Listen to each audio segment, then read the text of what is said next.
Hi friends, welcome to Shri cooking channel. ನಾನು ಸುನೀತಾ. ಶಿವರಾತ್ರಿ ಹಬ್ಬದ ಪ್ರಯುಕ್ತ ಹುರಿಗಡಲೆ ಅಂದರೆ ನಮ್ಮ ಸೈಡ್ ಉತ್ತರ ಕರ್ನಾಟಕ ಸೈಡ್ ಪುಟಾಣಿ ಅಂತಾರೆ, ತಂಬಿಟ್ಟನ್ನು ನಾನಿಲ್ಲಿ ಮಾಡ್ತಿದ್ದೀನಿ. ತುಂಬಾ ಈಸಿಯಾಗಿ ಮೊದಲನೇ ಸಲ ಮಾಡೋರಿಗಂತೂ ತುಂಬಾ ಹೆಲ್ಪ್ ಆಗುತ್ತೆ. ಅಷ್ಟು ಈಸಿಯಾಗಿ ನೀವು ನೈವೇದ್ಯಕ್ಕೆ ಮಾಡ್ಬೋದು. ಕೇವಲ ಅರ್ಧ ಗಂಟೆಯಲ್ಲಿ ಈ ತಂಬಿಟ್ಟನ್ನು ಮಾಡಿ ಮುಗಿಸ್ಬೋದು.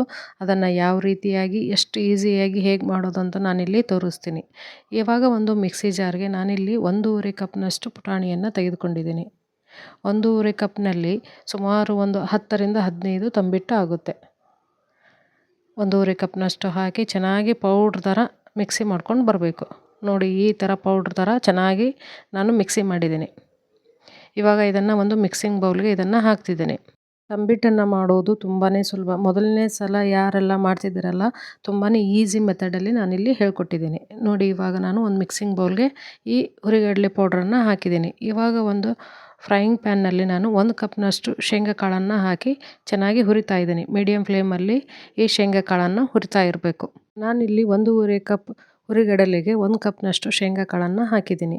ನೀವು 1 ಕಪ್ ಹುರಿಗಡಲೆ ತೊಗೊಂಡ್ರೆ 3/4 ಕಪ್ನಷ್ಟು ಶೇಂಗಾ ಕಾಳನ್ನು ಹಾಕಬೇಕು. ಇವಾಗ ಚೆನ್ನಾಗಿ ಹುರಿದಿದೆ. ಇವಾಗ ಇದನ್ನು ಒಂದು ಪ್ಲೇಟ್ಗೆ ಹಾಕಿ ಸಿಪ್ಪೆಯನ್ನೆಲ್ಲ ಬಿಡಿಸ್ಬೇಕು. ನಂತರ ಅದೇ ಫ್ರೈಯಿಂಗ್ ಪ್ಯಾನ್ಗೆ 4 ಟೇಬಲ್ ಸ್ಪೂನಷ್ಟು ಬಿಳಿ ಎಳ್ಳನ್ನು ಹಾಕ್ತಿದ್ದೀನಿ. ನೀವು ಕಪ್ಪು ಎಳ್ಳನ್ನು ಇದ್ದರೆ ಅದನ್ನು ಬೇಕಾದರೆ ಹಾಕ್ಬೋದು. ಗ್ಯಾಸನ್ನು ಲೋ ಫ್ಲೇಮಲ್ಲಿಟ್ಟು ನಾನು ಹುರಿತಾ ಇದ್ದೀನಿ. ಸ್ವಲ್ಪ ಬೆಚ್ಚಗಾದರೆ ಸಾಕು. ಇವಾಗ 2 ಟೇಬಲ್ ಸ್ಪೂನಷ್ಟು ನಾನು ಗಸಗಸೆಯನ್ನು ಹಾಕ್ತಿದ್ದೀನಿ. ಗಸಗಸೆಯನ್ನು ಹಾಕೋದ್ರಿಂದ ತುಂಬಾ ಟೇಸ್ಟಾಗಿ ಬರುತ್ತೆ ತಂಬಿಟ್ಟು. ಇವಾಗ ಗ್ಯಾಸನ್ನು ಆಫ್ ಮಾಡಿ ಈ ಥರ ಹುರಿಬೇಕು. ಬಿಳಿ ಎಳ್ಳು ಎಲ್ಲ ದುಂಡಗಾಗಬೇಕು ಈ ಥರ ನೋಡಿ. ಇವಾಗ ಗ್ಯಾಸನ್ನು ಆಫ್ ಮಾಡಿ ಇದಕ್ಕೆ ಹಾಕಬೇಕು. ಈ ಪುಟಾಣಿ ಹಿಟ್ಟಿಗೆ ಈ ಎಳ್ಳು ಮತ್ತು ಗಸಗಸೆಯನ್ನು ಮಿಕ್ಸ್ ಮಾಡಬೇಕು. ಹಾಗೆ ಅರ್ಧ ಬೌಲ್ನಷ್ಟು ನಾನು ಡ್ರೈ ಕೊಕೊನಟ್ ಒಣ ಕೊಬ್ಬರಿ ತುರಿಯನ್ನು ತೆಗೆದುಕೊಂಡಿದ್ದೀನಿ. ಒಣ ಕೊಬ್ಬರಿ ತುರಿಯನ್ನು ಇದಕ್ಕೆ ಹಾಕಿದ ನಂತರ ಶೇಂಗಾ ಕಾಳನ್ನು ಸಿಪ್ಪೆ ಬಿಡಿಸಿ ತಂದಿದ್ದೀನಿ. ಇವಾಗ ಮಿಕ್ಸಿ ಜಾರ್ಗೆ ಹಾಕಿ ತರಿಯಾಗಿ ರುಬ್ಕೊಂಬರಬೇಕು. ಶೇಂಗಾ ಕಾಳನ್ನು ಒಂದೊಂದು ಪೀಸ್ ಹಾಗೆ ಉಳಿದ್ರೆ ನಡೆಯುತ್ತೆ. ನೋಡಿ, ಈ ಥರ ತಿನ್ನುವಾಗ ಟೇಸ್ಟಾಗಿ ಬರುತ್ತೆ. ಇವಾಗ ಇದನ್ನು ಕೂಡ ಒಂದು ಮಿಕ್ಸಿಂಗ್ ಬೌಲ್ಗೆ ಹಾಕಬೇಕು. ಇವಾಗ ಒಂದು 1/4 ಟೇಬಲ್ ಸ್ಪೂನಷ್ಟು ಏಲಕ್ಕಿ ಪುಡಿಯನ್ನು ಹಾಕ್ತಿದ್ದೀನಿ. ಹಾಗೆ 1/4 ಟೇಬಲ್ ಸ್ಪೂನಷ್ಟು ಒಣ ಶುಂಠಿ ಪೌಡ್ರನ್ನು ನಾನಿಲ್ಲಿ ಸೇರಿಸ್ತೀನಿ. ಇದು ಆಪ್ಷನಲ್, ನಿಮಗೆ ಬೇಕಾದರೆ ಸೇರಿಸ್ಬೋದು, ಬೇಡವಾದರೆ ಬಿಡ್ಬೋದು. ಹಾಕಿದರೆ ತುಂಬಾ ಪರಿಮಳ ಬರುತ್ತೆ. ಇವಾಗ ಬೆಲ್ಲವನ್ನು ಕಾಸಬೇಕು. ಗ್ಯಾಸ್ ಮೇಲೆ ಒಂದು ಪಾತ್ರೆಯನ್ನಿಟ್ಟು ನಾನು ಅದೇ ಕಪ್ಪಿಲ್ಲೇ 1 ಕಪ್ನಷ್ಟು ಬೆಲ್ಲವನ್ನು ತೆಗೆದುಕೊಂಡಿದ್ದೀನಿ. ಹಾಗೆ ಅದೇ ಕಪ್ಪಿಲ್ಲೇ 1 ಕಪ್ನಷ್ಟು ನೀರನ್ನು ತೆಗೆದುಕೊಂಡಿದ್ದೀನಿ. ಬೆಲ್ಲ ಎಲ್ಲ ಮುಳುಗಬೇಕು ನೀರಲ್ಲಿ. ಇದು ಆಣ ಬರುವಂಥ ಅವಶ್ಯಕತೆ ಏನಿಲ್ಲ. ಚೆನ್ನಾಗಿ ಕುದಿ ಬರಬೇಕು. ಬೆಲ್ಲ ಎಲ್ಲ ಕರಗಿ ಚೆನ್ನಾಗಿ ಕುದಿ ಬರಬೇಕು. ಬೆಲ್ಲ ಎಲ್ಲ ಕರಗಿ 2 ನಿಮಿಷ ಈ ಥರ ಕುದಿ ಬಂದರೆ ಸಾಕು. ಯಾವುದೇ ರೀತಿಯಾಗಿ ಪಾಕ ಬರುವಂಥ ಅವಶ್ಯಕತೆ ಇರುವುದಿಲ್ಲ.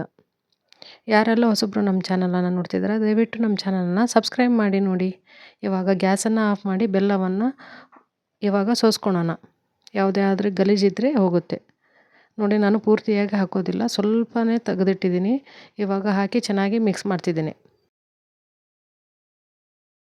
ಬಿಸಿ ಇರುತ್ತೆ. ಸ್ಪೂನ್ನ ಸಹಾಯದಿಂದ ಈ ಥರ ನೀವು ಮಿಕ್ಸ್ ಮಾಡಬೇಕು. ಬೆಲ್ಲದ ನೀರನ್ನು ಸ್ವಲ್ಪ ಜಾಸ್ತಿ ಕುದಿಸಿದ್ರೆ ಕಡಿಮೆ ಬಿದ್ದರೆ ಹಾಕ್ಬೋದು. ನಿಮ್ಗೆ ಅದಂತೂ ವೇಸ್ಟ್ ಆಗೋದಿಲ್ಲ. ಟೀ ಅಥವಾ ಕಾಫಿಗೆ ನೀವು ಬೆಲ್ಲದ್ದು ಯೂಸ್ ಮಾಡ್ಬೋದು. ನೋಡಿ, ಇವಾಗ ಎಲ್ಲ ಬೆಲ್ಲದ ಪಾಕವನ್ನು ಚೆನ್ನಾಗಿ ಹೀರ್ಕೊಂಡಿದೆ. ಯಾರೆಲ್ಲ ಈ ವಿಡಿಯೋ ಇಷ್ಟ ಆದರೆ ಈ ವಿಡಿಯೋಗೊಂದು ಲೈಕ್ ಕೊಟ್ಟು ನಿಮ್ಮ ಫ್ರೆಂಡ್ಸ್ ಆ್ಯಂಡ್ ಫ್ಯಾಮ್ಲಿಗೆ ಶೇರ್ ಮಾಡಿ. ಈ ಶಿವರಾತ್ರಿ ಹಬ್ಬಕ್ಕೆ ಈ ಥರನಾಗಿ ತಂಬಿಟ್ಟನ್ನು ಮಾಡಿ ನೋಡಿ. ತುಂಬಾ ಸುಲಭವಾಗಿ ನಾನಿಲ್ಲಿ ಹೇಳ್ಕೊಟ್ಟಿದ್ದೀನಿ. ನೋಡಿ, ಇವಾಗ ಈ ಥರ ಕಟ್ತಾ ಹೋಗಬೇಕು. ತುಂಬಾ ಸ್ಮೂತಾಗಿ ಬರುತ್ತೆ. ಮೀಡಿಯಮ್ ಸೈಜಲ್ಲಿ ಸುಮಾರು ಒಂದು 10ರಿಂದ 15 ಉಂಡೆಗಳಾಗಿವೆ. ಮೊದಲನೇದಾಗಿ ಯಾರೆಲ್ಲ ಟ್ರೈ ಮಾಡ್ತಿದ್ದಾರಾ ಈ ಥರ ಮಾಡಿ ನೋಡಿ. ತುಂಬಾ ಸುಲಭವಾಗಿ ಬರುತ್ತೆ.